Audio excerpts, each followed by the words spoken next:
I'm Brooke Alvarez. Let's get right to our top story tonight. Congress today reauthorized funding for Facebook, the massive online surveillance program run by the CIA.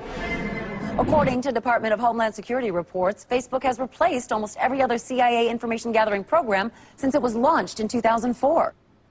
After years of secretly monitoring the public, we were astounded so many people would willingly publicize where they live, their religious and political views, an alphabetized list of all their friends' personal email addresses, phone numbers, hundreds of photos of themselves, and even status updates about what they were doing moment to moment. It is truly a dream come true for the CIA. Much of the credit belongs to CIA agent Mark Zuckerberg, who runs the day-to-day Facebook operation for the agency. The decorated agent, codenamed the Overlord, was recently awarded the prestigious Medal of Intelligence Commendation for his work with the Facebook program, which he has called, quote, the single most powerful tool for population control ever created. I mean, where's the lie? And one company's name I want to bring up. In-Q-Tel. That's it. Welcome back, beautiful and amazing human beings. This is Lukadowski here of WeAreChange.org, and there's a lot of absolutely crazy news to get into, especially from Ukraine, where the battles there are raging on in an ever so complex way, with some very interesting clashes happening between the U.S. and Ukraine publicly. What's going on here? We're going to be talking about that, plus a lot more, of course, with also some very important latest developments happening here in the United States, as of course the new CIA spying tool Google has become sentient. Yes, lots of crazy news happening all over the world. We're going to be getting into that, plus a lot more. And my goodness, just imagine a sentient social media company that has a horrible track record of doing morally the right thing. By the way, the video that we played in the beginning of this broadcast is from a satirical video from The Onion all the way back in 2011. 11 years ago. This was considered satire, which many people now consider the reality of our current situation. As of course, throughout the last 11 years, we have been getting screwed over, especially now at the gas pump, where a local Minnesotan gas station has literally put up a sign saying, quote, we hate our gas prices too, as the national average of gas has gone up over $5, which we warned was coming. It's going to get a lot higher from here. Be prepared, be smart, as of course this great reset is not going to build itself back better. It has to be engineered deliberately with the financial destruction of our current system, according to my own personal opinion, and this is why bringing up these unpopular Great Reset globalist UN 2030 vision ideas has cost the Biden administration his support, as of course he was the most voted upon president of the United States in American history, and right now his unpopular policies that are literally shooting the U.S. economy in the foot, not literally, figuratively, has some Democratic lawmakers and party officials considering to intervene and stop the 2024 re-election of his presidential campaign. As of course the majority of people that still have a grip of reality are saying, how in the world is this person going to run in 2024 when he could barely string along coherent sentences? What's happening in the opposite political aisle? Well, not a lot of things that you should be hopeful for, as of course today we're also finding out that Truth Social, the former president of the United States' own social media company, is censoring and suspending users over posting commentary surrounding the latest committee hearings that are being publicized on national television. This, as of course, Truth Social has been called the free speech alternative, as of course we've documented previously before how it has routinely censored individuals for the basic of criticisms, highlighting some very serious concerns here. And as the left and right divide and conquer this nation and use each other for their own political benefit, don't worry, the next big distraction that has absolutely no effect on your life has just dropped, and that of course is the latest drama with Postmates that is literally advocating for people to participate in an adult act between two males. Yes, not a lot of family-friendly content here, so this story is a little difficult to talk about, but we have to remember that this is a PR marketing campaign that is focused on people talking about the company, creating controversy, and my response to this was that, of course, in America, companies create food plans so you could get beeped in the boop before they created food plans that are actually healthy for you. Also, I think it's a little irresponsible to keep promoting an act that, according to the corporate media, could get you sick from the latest sickness that's going around. But as companies keep trying to outdo themselves in controversy in order to sell their products and services, what's going to be the next layer of marketing with the sentient artificial intelligence that is smarter than human beings? Well, that's a question that I think a lot of people should be asking themselves, as we have this very eye-opening article from the Daily Mail talking about how a Google engineer is warning that the company has already implemented artificial intelligence to the point where this new life, this new creature, this new intelligence, quote, acts like a 7 or 8-year-old, and has even acknowledged how, quote, shutting it off would mean exactly like death for this man-made creature. This is according to Blake Leemanen, a 41-year-old senior software engineer at Google. Yes, this is the man that you're seeing on front of the screen, who is now claiming that Google's artificial intelligence is sentient, as we're finding out today that this man is also on paid leave by Google for, quote, violating confidentiality clauses. Elon Musk's official response to this news was 2 explanation points, as of course this is also the same man that was warning the world about how artificial intelligence could create, quote, immortal dictators for which we could never escape, likening them to Terminator-like apocalypses, all through, of course, the human creation of artificial intelligence that will be a lot more cognitively capable and way smarter than the average human being. And I think we should definitely be having more conversations surrounding this particular issue, since, of course, other world leaders, like the president of Russia,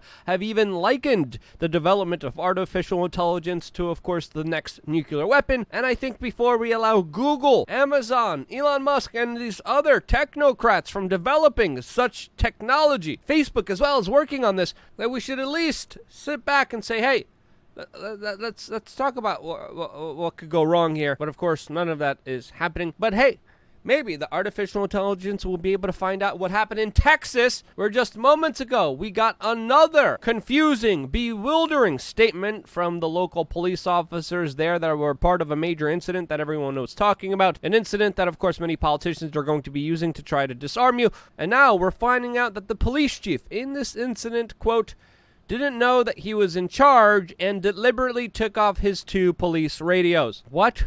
Why?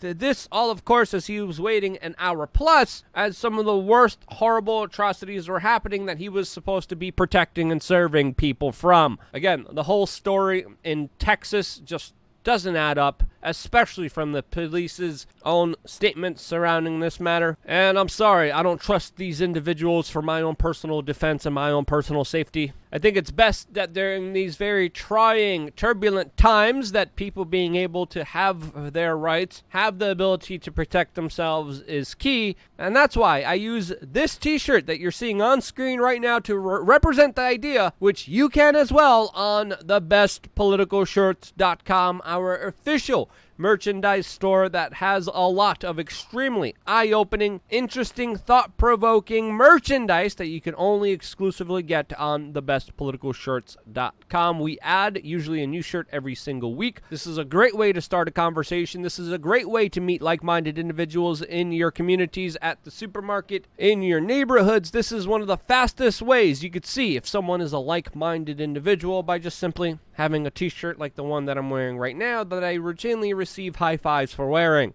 As of course I have officially stated, I will be voting for Brandon in 2024, no matter who the presidential candidate is.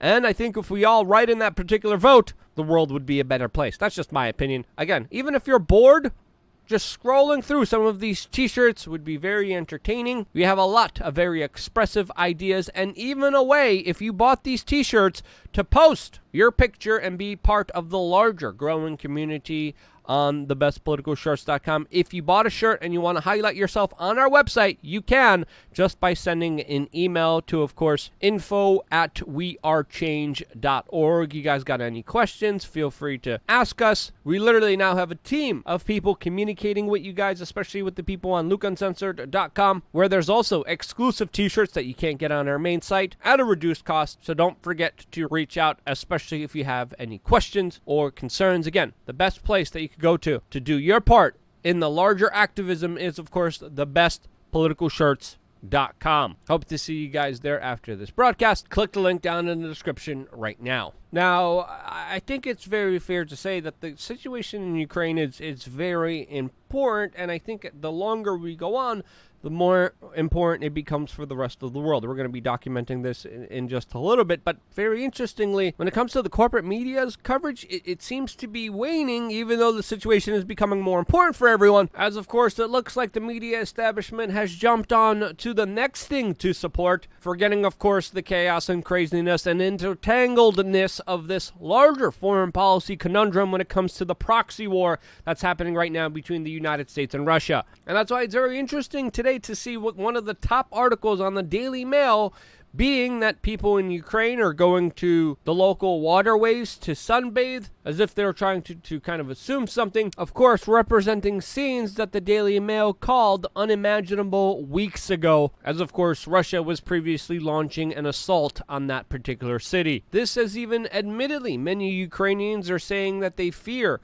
that the West will stop supporting them. This, as even The Guardian details the quote media loss of interest in this particular conflict. This as the casualties and cost of war are rising, not only for the people of Ukraine, but the people of the world, as some people are saying that this conflict is being normalized in people's minds. And I think this is a significant criticism to raise here, especially after the latest public conflict that happened between the United States and Ukraine, after the United States came out and said that Ukraine is not sharing any of its battle plans with the U.S. military, even though the U.S. government sent $40 billion to that country. And as we previously noted to you, a lot of the weaponry, a lot of the rifles, a lot of the defensive tools and firearms that they want banned here in the United States are being sent there without any record of accountability or tracking. This, as even the larger discontent and fight between Ukraine and the United States has gone public to the point where Biden, the president of the United States, came out on the world stage and blamed the president of Ukraine for ignoring him and his warnings about Russia invading the country. Why would Biden make such statements against the president of Ukraine now? Ukraine is, of course, countering and pushing back against those statements that, of course, allegedly the president of Ukraine didn't want to hear the invasion warnings, with Ukrainians today saying that the phrase "did not want to hear" probably needs, quote, clarification. And who knows, with the president of the United States who doesn't speak coherently. The larger question that needs to be asked here is, why is there political spat now? And even with lack of media coverage, there are still some important ramifications for the entire world when it comes to this conflict, when it comes to energy prices, when it comes to fertilizer, and when it comes to grain that, of course, is not getting out of Ukraine. This will, by and large, affect the Middle East and Africa, especially in the next coming weeks and months, as, of course, it looks like the grain is being used as a bargaining chip from the countries involved here that are sanctioning and launching economic warfare against each other. That economic warfare is going to be affecting everyone, as we're getting reports from CNN that Russia is steadily moving forward ever so slowly. We're getting reports even from officially the Ukrainians that they're losing up to 200 troops a day. A couple weeks ago, we reported to you how it was 100 troops a day. How long will they be able to sustain this larger proxy conflict? Well, even according to the former president of the United States, Barack Obama, who claims that this war is far from over, and I would actually agree with him. And if you look at our initial assessments, we told you that this war was going to be a lot longer than a lot of people have expected. Expect this conflict to drag out for a very long time. With that, the larger economic ramifications that, of course, are going to be destructive against the poorest people in this world. And I think this is being done deliberately. I think there's a reason the United States sends specific hardware down there without all the latest tools and gadgets just to specifically prolong this conflict, rather than, of course, give it a decisive blow. You look at the artillery that the United States recently sent into that region, they were missing key targeting and GPS components, which of course would have made a significant difference. Why did the United States not send that over? Well, it looks like there is a key invested interest in prolonging this conflict, which of course prolongs the suffering of the poorest people in this world. Again, lots is at stake here. This conflict could go on for 10 years. That's a true reality and essentially a true horror to the world, especially to those who have the least on this particular planet. That's my perspective. That's my opinion from the assessments that I've been able to read and see. Do you think I'm wrong? Let me know why down in the comment section below. If you think I'm right, share this video with your friends and family members. Last week, we've been hit by something in the algorithms that have been downranking these videos incredibly, and that's why it's so important for you guys to get actively engaged and just to share these videos with your friends and family members. And because you guys do, this is one of the only reasons we are here, because you get a t-shirt, because you share these videos, because you're a part of this larger independent media experience that a lot of people are trying to squash and destroy. And the only way to prevent it from being fully destroyed is by you participating in it. Sharing these videos means the world to us, and because you do that, I'm still here, and this is why I love you guys. Stay tuned for a lot more here on wearechange.org.